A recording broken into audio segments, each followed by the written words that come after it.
आओ इमरान, कैसी हो? ये है मेरा गरीब खाना। और हाँ, बेडरूम और किचन एक ही है यार, एडजस्ट करना पड़ेगा। और हाँ, पानी पूरे 3 दिन में आता है, तो प्लीज ध्यान रखना।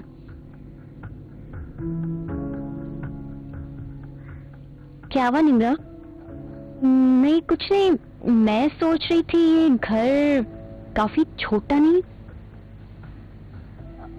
मेरा मतलब है कि मैं समझी थी कि बहुत बड़ा और फर्निश्ड घर होगा, बिकॉज तुम 7-8 सालों से शोबिस इंडस्ट्री में हो और इतने सालों में तो लोग अपना घर गाड़ी सब बना लेते हैं, और तुम अब तक इस किराए के मकान में हो। देखो निम्रा, शोबिस की दुनिया बिल्कुल फेरी टेल जैसी है और हर एक के नसीब में नहीं। ओ प्लीज रिदा, मैं ना तुम्हारी इस फिलॉसफी पे बिल्कुल बिलीव नहीं करती। मेरी लाइफ का ना अपना ही फंड है। तुम देखना, मैं शोबिस इंडस्ट्री में कितनी जल्दी अपना नाम बना लूंगी, तुम्हारी तरह सालों वेस्ट नहीं करूंगी। अच्छा फिलहाल तो तुम प्रेस करो। ऑब्वियसली वो तो करना ही है। अच्छा ये बताओ, तुमने कहीं मेरी बात की? हाँ की है मैंने तुम्हारी बात कुछ लोगों से, मिलवाती हूँ तुम्हें 1-8 हफ्ते में। व्हाट रिदा, 1-8 हफ्ता? इतना टाइम क्यों जाया करना? मैं ना जल्द से जल्द आसमानों की बुलंदियों को छूना चाहती हूँ। निब्रा, रफ्तार थोड़ी धीमी रखो, ऊंची उड़ान उड़ने वाले अक्सर तकलीफ में रहते हैं। ओ प्लीज रिदा, अब तुम भी ना लेक्चर देना शुरू मत कर देना। तुम्हें पता है ना, मैं डैडी और घर वालों से लड़कर यहाँ आई हूँ। अच्छा तुम फ्रेश हो जाओ, मैं खाना लगवाती हूँ। हमारा मीडिया जो चीज़ पोर्ट्रे करता है वही चीज़ हमारे दिमाग में जाती है, और जहन साजी के बहुत सारे तरीक़े होते हैं। एक तरीक़ा ये है कि बच्चों को स्कूल में, कॉलेजेस में, यूनिवर्सिटी के लेवल पे उनके ऐसे रोल मॉडल सेट किए जाएं कि जिसके नतीजे में वो साइंटिस्ट बनते हैं या डॉक्टर बनते हैं या इंजीनियर बनते हैं या कोई राइटर बनते हैं। लेकिन अब इसके बरक्स होता यह है कि वहाँ पे तो कोई ऐसे रोल मॉडल्स नहीं बनाए जाते, या उनकी जो जहन साजी है उसका काम नहीं हो रहा। तो बच्चे फिर जो चीज़ें देखते हैं, स्टूडेंट्स जो चीज़ें देखते हैं मीडिया के ज़रिए, यूट्यूब के ज़रिए, डिफरेंट चैनल्स के ज़रिए, अखबारों में, तो उनके सामने एक चीज़ आती है कि एक डॉक्टर भी बमुश्किल तमाम 1-2 लाख रुपए कमा पाता है। लेकिन जो सेलिब्रिटीज़ हैं, टीवी पे आते हैं, ठीक है, हीरो बन जाते हैं, हीरोइंस बन जाती हैं, तो उनकी तो नेट वर्थ का कोई अंदाज़ा ही नहीं है। उनके पीछे तो आगे पीछे गाड़ियों की लाइन लगी हुई है।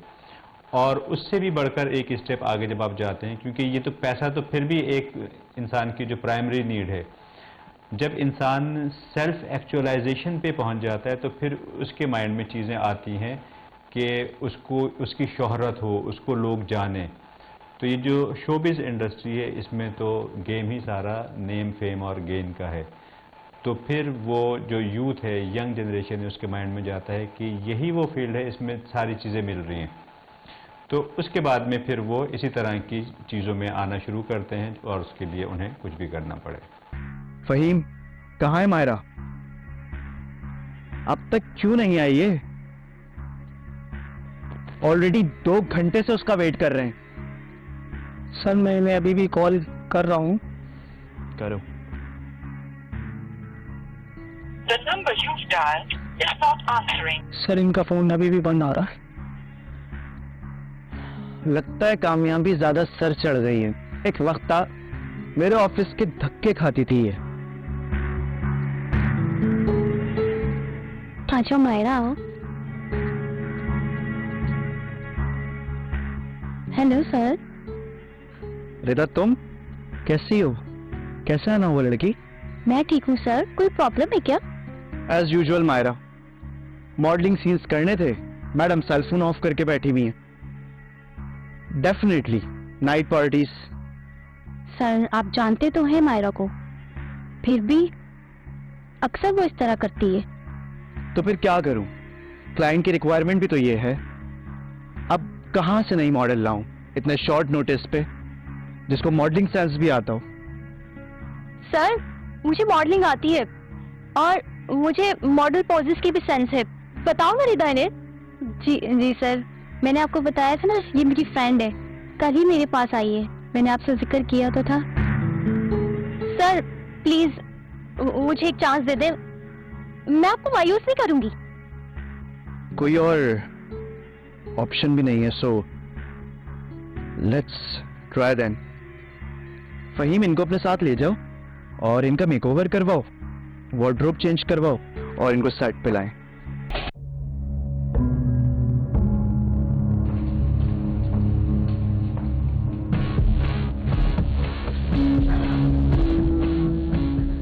तुम्हें पता है आज मेरी परफॉर्मेंस से सब कितना शॉक्ड हो गए। खास करके वो डायरेक्टर। हाँ देखो, हमें तो मिलने जाना था और तुम्हें जाते ही चांस मिल गया। It's good sign. और वैसे तुम बहुत लकी हो। मैं लकी हूँ, वो डायरेक्टर लकी है जिससे मैं मिली हूँ, वरना तुमने आज उसकी हालत देखी थी अपनी मॉडल मायरा की वजह से। हाँ यार, इसीलिए तो कह रही हूँ कि तुम बहुत लकी हो, वरना मुझे ही देख लो, 5-6 साल से इधर उधर के धक्के खाकर एक ब्रेक मिला और अब तक स्ट्रगल कर रही हूँ। मेरी जान, यही तो फर्क है तुम में और मुझ में। तुम्हें कछुए की तरह चलने और अपने होल में रहने की आदत है, बट मैं एक आजाद पंछी हूँ और हमेशा आजाद रहूं। तुम देखेंगे, सब डायरेक्टर और प्रोड्यूसर की एक दिन एक ही डिमांड होगी, ओनली ऑन निम्रा। आज पहली शूट की और खुद को इंडस्ट्री पर हावी कर दिया, लेकिन इंडस्ट्री को खुद पर हावी होने मत देना, क्योंकि जितनी रौनक नजर आती है इतना ही अंधेरा है। तुम मुझसे जेलस हो रही हो क्या? मैं जेलस? जाहिर सी बात है, तुम्हें इतना स्ट्रगल करने के बाद चांस मिला और इवन अभी भी तुम स्ट्रगलर हो, और मुझे देखो, मुझे जाते ही अच्छा काम मिल गया। जेलसी ना तुम्हारे चेहरे से साफ जाहिर हो रही है। बाय द वे, मैं बहुत थक चुकी और अब आराम करना चाहती हूँ। जब आपका पर्पस वेल डिफाइन होगा और बड़ा होगा पर्पस, तो बाकी सारी चीज़ें छोटी रह जाती हैं। तो जैसा कि हम इस स्टोरी में देखते हैं कि ये कुछ करने के लिए आती है शोबिज़ इंडस्ट्री में, तो जो दोस्त इसको इंट्रोड्यूस करवाती है उसी को वो डबल क्रॉस कर देती है। The only reason is purpose. उसका पर्पस ये है कि मैंने आना है और छा जाना है, कुछ करके दिखाना है। तो अब उसके लिए वो किसी भी हद तक जा सकता है, ऐसा शख्स, उसको जो भी कुछ करना है वो करेगा और अपने पर्पस को, अपने उस गोल को अचीव करेगा। तो इसमें ऑब्वियसली जो ऐसे लोगों की जो मोरल वैल्यूज़ हैं वो बहुत ज़्यादा डाउन होती हैं, ठीक है, और जो सोशल लाइफ है, ठीक है, वो भी वैल्यूज़ में बहुत नीचे कहीं होता है। यानी जो फ्रेंड सर्किल है, फैमिली है, उनके लिए सबसे इम्पॉर्टेंट चीज़ होती है उनके गोल्स। और उन गोल्स में क्या चीज़ें होती हैं? पैसा होता है, शोहरत होती है, नाम होता है, और उसी के लिए वो सब कुछ करने को तैयार होते हैं। भेद, भेद।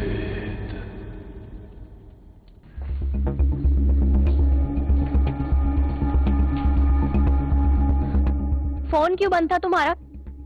यार, बैटरी खत्म हो गई थी और चार्जर भी घर रह गया था। क्यों? किसी और के चार्जर से तुम्हारा मोबाइल चार्ज नहीं हो सकता? निम्रा, इतने गुस्से में क्यों है? तुम्हें पता है मैं कितना बोर हो रही थी? सुबह से घर में अकेली हूँ और तुम सुबह से नहीं हो। निम्रा, मैं शूट पर गई थी, तुम्हें पता है शूट पे तो टाइम लगता है, और ऊपर से आज आउटडोर सीन्स थे तो उसमें थोड़ा ज्यादा टाइम लगता है। तो मुझे भी ले जाती ना अपने साथ शूट पर। निम्रा, मैं तुम्हें नहीं लेके जा सकती। क्यों? तुम मुझे क्यों शूट पर नहीं लेकर जा सकती? तुम भी तो मेरे वीडियो शूट पर साथ थी। तुम्हारे साथ शूट पर जाऊंगी, एटलीस्ट लोगों से मिलूंगी, मुझे काम मिलता रहेगा। कहीं तुम्हें ये डर तो नहीं कि अगर तुम मुझे अपने साथ शूट पर ले जाओगी तो मैं तुम्हारी जगह ले लूंगी और तुम्हारा पत्ता कट हो जाएगा? निम्रा, तुम्हारे दिमाग में ऐसी बातें आती कहाँ से? तो फिर मुझे लोगों से इंट्रोड्यूस करवाओ ना। और वो डायरेक्टर, क्या नाम था उसका? हाँ, शहबाज से, उससे मिलवाओ। एक वीडियो शूट देकर बैठ गया। मैंने भी तो उसकी प्रॉब्लम में वीडियो शूट की है ना, उसे तो मेरा थैंक्सफुल होना चाहिए। मैं सुबह ही जाके उससे मिलूंगी। अच्छा पापा, ठीक है, कल मैं तुम्हें लेकर चलूंगी। मेरी शूट में 1 से 2 दिन का गैप है, तो कल हम साथ चलेंगे दोनों, ठीक है? पक्की बात है? पक्की बात है। यार जिब्रान साहब, मायरा के नखरे बहुत बढ़ गए थे, तो और भी बहुत मॉडल्स हैं हमारे पास, लेकिन डोंट यू वरी, मैंने एक फ्रेशर अपॉइंट की है और अच्छी लग रही थी मॉडलिंग एक्सपेक्ट से। और सर। अरे आप यार रिदा, तुम लोग यहाँ ऑफिस पे सॉरी सर, आपसे बिना अपॉइंटमेंट लिए ही आ गए हम। ठीक है, okay, no issue, have a seat please.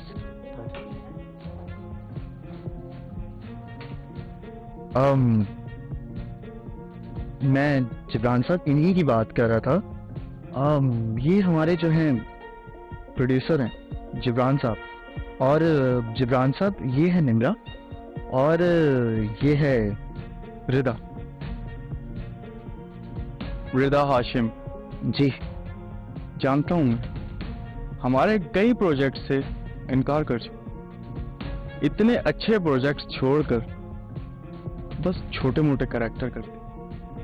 Sir Jibran, but मैं आपके प्रोजेक्ट जरूर करना चाहूंगी। मैं कोई भी गोल्डन चांस मिस नहीं करना चाहती। ये देखें, ये मेरा पोर्टफोलियो इसी वीक बन रहा है।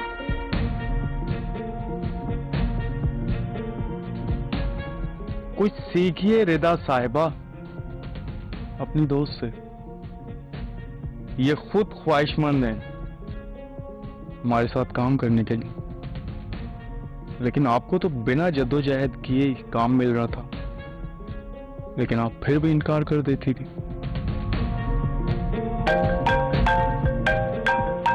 एक्सक्यूज मी, मेरी कॉल।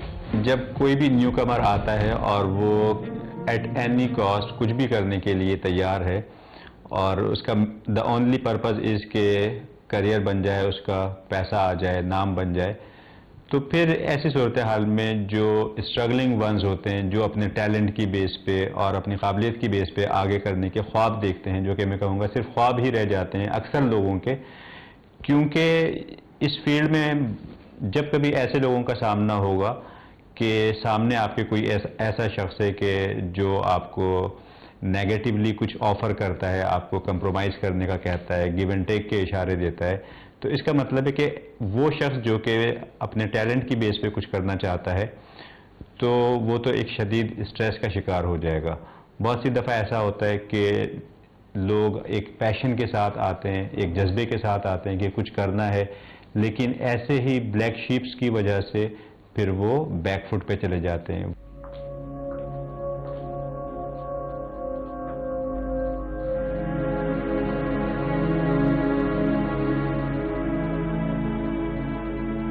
ओ हेलो मैडम, कहाँ खोई हुई हो? कहीं नहीं, यहीं पर हूँ। भाई कुछ तो है। कल मीटिंग में भी तुम्हारा बहुत वियर्ड एक्ट था, और फिर वो कॉल किसकी थी? वो कॉल अम्मी की थी। अम्मी की बहुत तबीयत खराब है। डॉक्टर ने कुछ टेस्ट लिख कर दिए और रिपोर्ट आने पर ही इलाज मुमकिन है। तो इसमें प्रॉब्लम क्या है? प्रॉब्लम ये है कि मुझे अम्मी को पैसे भेजने होते हैं, और फिर यहाँ का रेंट वगैरह, और फिर अम्मी की ये बीमारी भी। मुझे तो बहुत मुश्किल लग रहा है। भाई इसमें भी कसूर तुम्हारा ही है। क्या मेरा? हाँ, बिकॉज तुम्हें इतनी अच्छी अच्छी ऑफर्स हुई और तुम जब नखरे दिखा रही थी। अगर कोई अच्छा प्रोजेक्ट कर लेती ना, तो आज तुम्हारा अपना खुद का घर होता और ये छोटी छोटी टेंशन ना ले रही होती। खैर, अब तो तुम्हें कोई चांस ही नहीं देगा।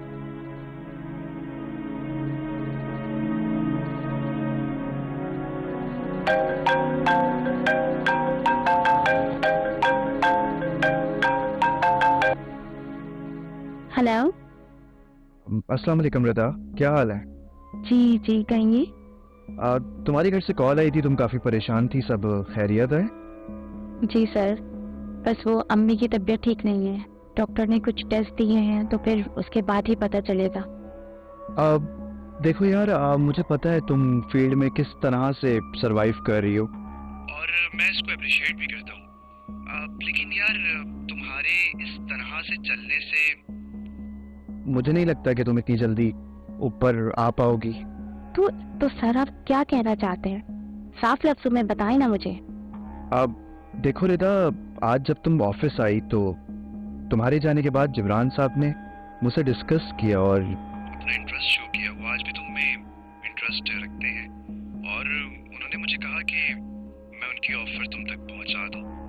तो अगर तुम उनकी ऑफर एक्सेप्ट कर लोगी तो तुम्हें तुम्हारी सारी प्रॉब्लम्स भी सॉल्व हो जाएंगे और तुम्हें इतनी स्ट्रगल अब भी नहीं करनी पड़ेगी। देखो सर, मैं आपकी बहुत इज्जत करती हूँ, तो आप प्लीज इस इज्जत का मान रखें और दोबारा मुझे इस तरह का ऑफर मत दीजिएगा, प्लीज सर। क्या हुआ? क्या कह रहे थे सर शहबाज?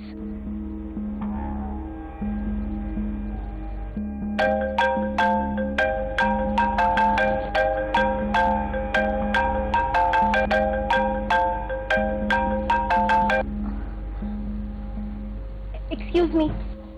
एनएलपी में एक टर्म हम यूज करते हैं न्यूरोलॉजिकल अलाइनमेंट, और उसमें सबसे इंपॉर्टेंट चीज़ है वैल्यूज़ का सेट होना। जब किसी इंसान की वैल्यूज़ सेट होंगी तो वो उन वैल्यूज़ को ही फॉलो करेगा। अब हम देखते हैं कि एक ही घर में दो लोग हैं, वो अलग अलग जॉब कर रहे हैं, अलग अलग उनकी प्रायोरिटीज़ हैं। दो दोस्त हैं, वो अलग अलग तरीके से सोचते हैं।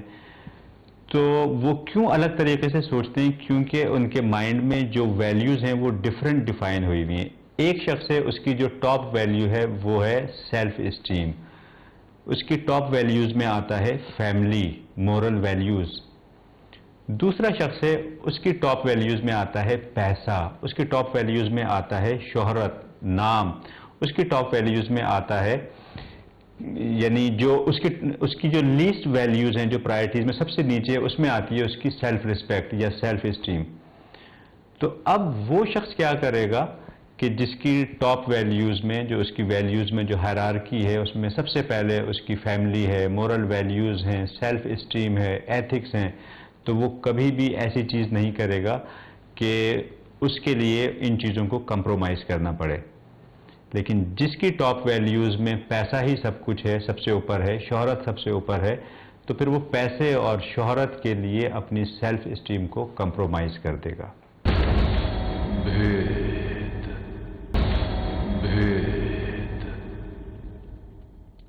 अल्लाह, ये निम्रा कहाँ रह गई है? आई नहीं है, मुझे जाना कॉल मिला थी।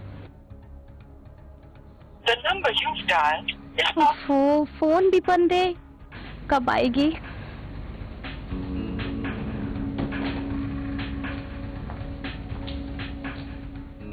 कहाँ गई थी तुम? और फोन क्यों बंद है तुम्हारा? मेरे फोन की बैटरी भी लो हो सकती है। और वैसे तुम कहाँ जा रही हो? कोई नाइट शूट है?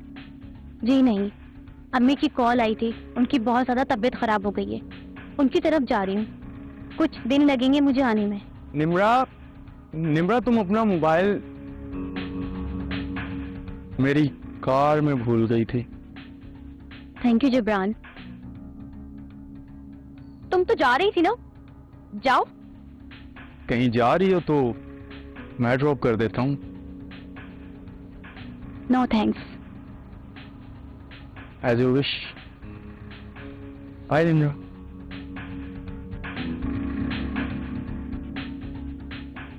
तो कार में घूम रही थी?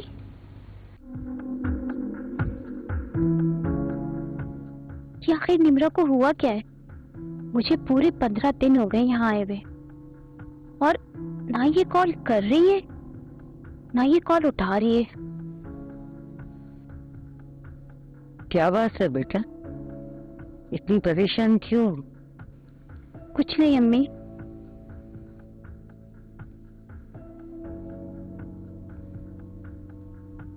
मैं सब जानती हूँ बेटा, घर का खर्चा, मेरी बीमारी, इन सब चीजों ने तुम्हारी कमर तोड़ दी है। अम्मी ऐसा कुछ नहीं है, आप क्यों परेशान हो रही हैं?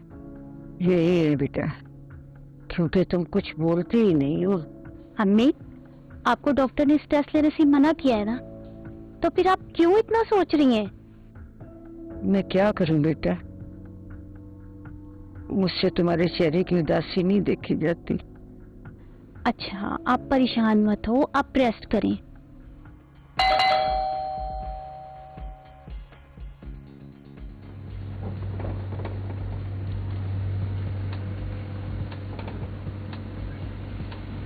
तो तुम अचानक कैसे आ गई?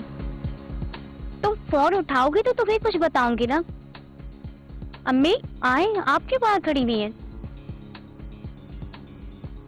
तुम इन्हें क्यों साथ ले आई? What do you mean? यहाँ का रेंट मैं देती हूँ, तो मैं डिसाइड करूंगी कि यहाँ कौन रहेगा और कौन नहीं। तो नेक्स्ट मंथ से मैं भी रेंट देने लगूंगी, तब की तब देखेंगे। Welcome back miss Rita. ये यहाँ क्या कर रहा है? वो एक प्रोजेक्ट था, उसके बारे में डिस्कस करने आए थे। इवन मैं तो एक हफ्ते से यहाँ हूँ। एक हफ्ते से मतलब आना जाना लगा हुआ है, क्योंकि मेरे ऑफिस में रेनोवेट हो रहा है ना। बेटा ये कौन है? निम्रा, आई थिंक तुम्हारी फ्रेंड को कुछ क्वालिटी टाइम चाहिए, तो फिर मैं चलता हूँ।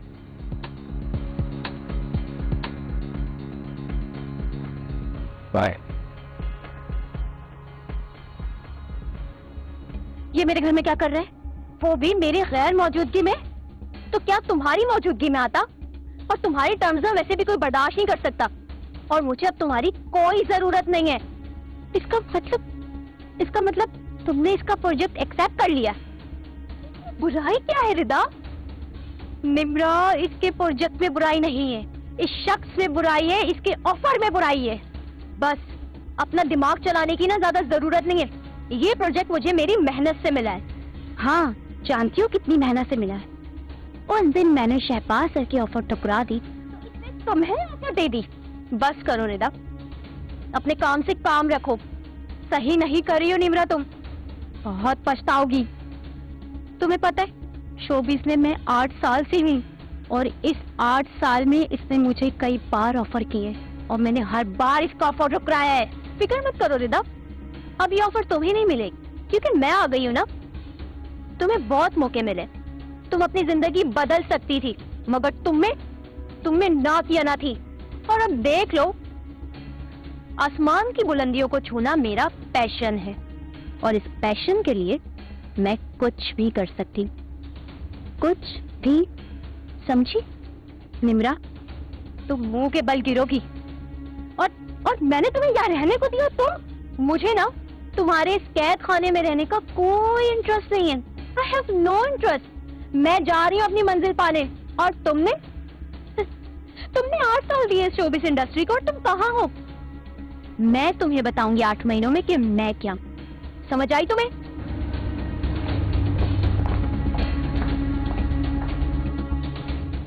बेटा ये तुम्हारे दोस्त का क्या हो गया है? कुछ नहीं अम्मी, कामयाबी और तरक्की का नशा सर चढ़कर बोल रहा है। बस मैं दुआ करूंगी कि इसको अपने फैसले पर अफसोस ना हो। छोड़े अम्मी, आप तो अंदर आए। देखें, कहते हैं कि जहां आग लगती है वहीं से धुआं उठता है। तो अगर कोई फील्ड गलत है, उसमें बुरे लोग हैं, तभी उसके बारे में ये मशहूर होता है कि भाई ये तो यहाँ पे तो 2 नंबर लोग हैं, या यहाँ पे आप कुछ गलत काम नहीं करोगे तो आगे नहीं बढ़ सकते। Obviously it is true. लेकिन जो भी नए लोग हैं, जाने वाले हैं, इस फील्ड में आने की ख्वाहिश रखते हैं, तो उनको ये सोचना चाहिए कि दुनिया में पैसा ही सब कुछ नहीं है, नाम ही सब कुछ नहीं है। ये वक्ती चमक दमक होती है, और जब आप यूज़ हो जाते हैं, या जब आप कोई भी इस तरह की चीज़ें अटैम्प्ट करते हैं, तो ऑब्वियसली आपका भी जो आप पे एक ब्लैक मार्क आ जाता है, स्टिग्मा लग जाता है, एक ऐसी आपकी शोहरत हो जाती है कि लोग कहते हैं कि भाई ये 2 नंबर है।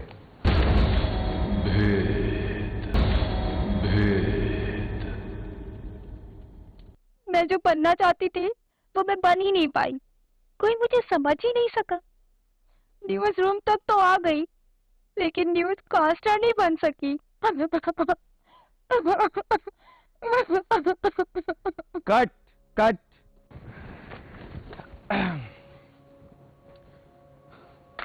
यार रिदा, तुम तो बहुत फाइन आर्टिस्ट हो। Thank you sir, thank you. बस आज तक कोई चांस ही नहीं मिला था। पर अब देख लो, अब तो तुम एक मेगा प्रोजेक्ट कर रही हो ना, जिसके लिए न जाने कितनी लड़कियां ख्वाहिशमंद थी। और तुम्हें पता है, ये तुम्हारा सब्र है। और सर आप भी। I am sorry Rida, actually मैं जब भी तुम्हें देखता था ना, तो मुझे ये एहसास होता था कि तुम एक फाइन आर्टिस्ट हो, लेकिन तुम खुद को वेस्ट कर रही थी। तो मुझे जैसी ऑफर्स मिलती थी, लेकिन इकबाल साहब एक बहुत नफीस इंसान है, बहुत नाइस मैन है, बिल्कुल फैमिली मैन है, और उनकी मुझे बिल्कुल ये ताकीद थी कि उनका जो ये मेगा प्रोजेक्ट है उसके अंदर वो बिल्कुल ऐसी लड़की को सेलेक्ट करें जो डिजर्व करती हो, जो अच्छी हो, जो साफ सुथरी हो। जिंदगी में इतनी गलतियां, इतनी बुराइयां कर ली, तो सोचा ये नेकी का मौका मैं तुमसे कर लूं, और चूंकि तुम डिजर्व भी करती हो, तुम इस चीज की हकदार हो। Thank you sir. रिदा, ये सिर्फ थैंक यू से काम नहीं चलेगा, ये प्रोजेक्ट भी खत्म होने वाला है, और मैंने सुना है तुम अपना घर भी लेने वाली हो, तो ट्रीट तो मेरी बनती है ना, मुझे थैंक यू पे ना टरखाओ। जी जी सर, क्यों नहीं। अम्मी की तबीयत ठीक नहीं थी, लेकिन अब वो बेहतर हो गई हैं और बाकी सब भी सेट हो गया है। अम्मी कह रही थी आपके और इकबाल सर के घर पर दावत करेंगे, आएंगे ना? और सर इकबाल को भी लेकर आएंगे। मैम आपके घर से कॉल है। हेलो जी अम्मी, बस पैकअप हो गया जी। क्या अम्मी, क्या हो गया? आपने मुझे इतना अर्जेंट बुलाया? निम्रा, निम्रा ये तुम हो? कि क्या हो गया? कैसी हालत बनाई हुई है? रिदा, तुमने ठीक कहा था, मैं बेलगाम घोड़ों की रफ्तार में दौड़ती रही और आसमान की बुलंदियों को छूने की जिद ने मेरे पैरों तले खुद ही जमीन छीन ली। हुआ क्या है निम्रा? खुलकर बताओ मुझे। और तुम उस जिब्रान के साथ ही चली गई थी? रिदा, वो ही मेरी जिंदगी की सबसे बड़ी गलती थी। शुरू में तो सब ठीक था और चंद महीनों का काम भी मिला, लेकिन फिर अचानक उसके बाद। वो नई लड़की कौन है फैजान, जो तेरे शो में थी? फिजा।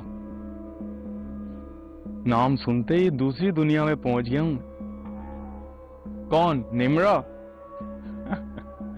अरे वो अब पुरानी हो चुकी है, और 2-3 महीने से ज्यादा कोई भी लड़की मुझे चार्मिंग नहीं लगती।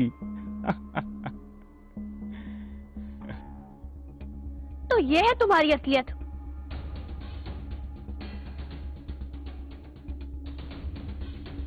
Faizan, I will call you later.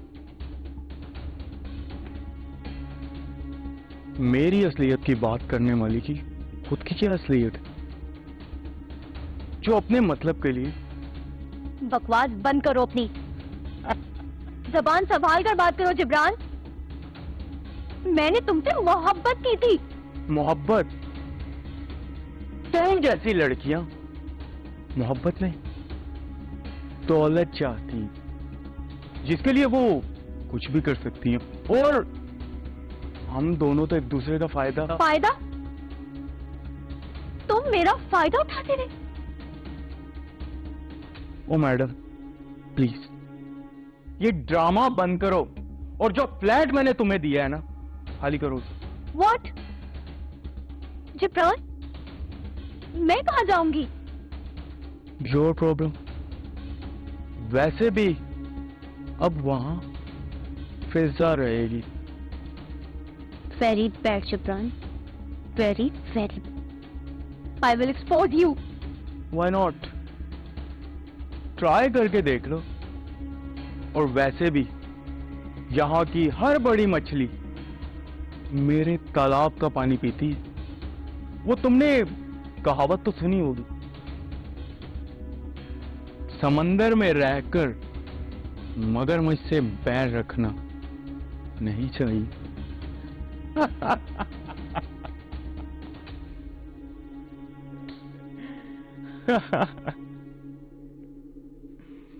बड़ी आई हमसे बातें करेगी।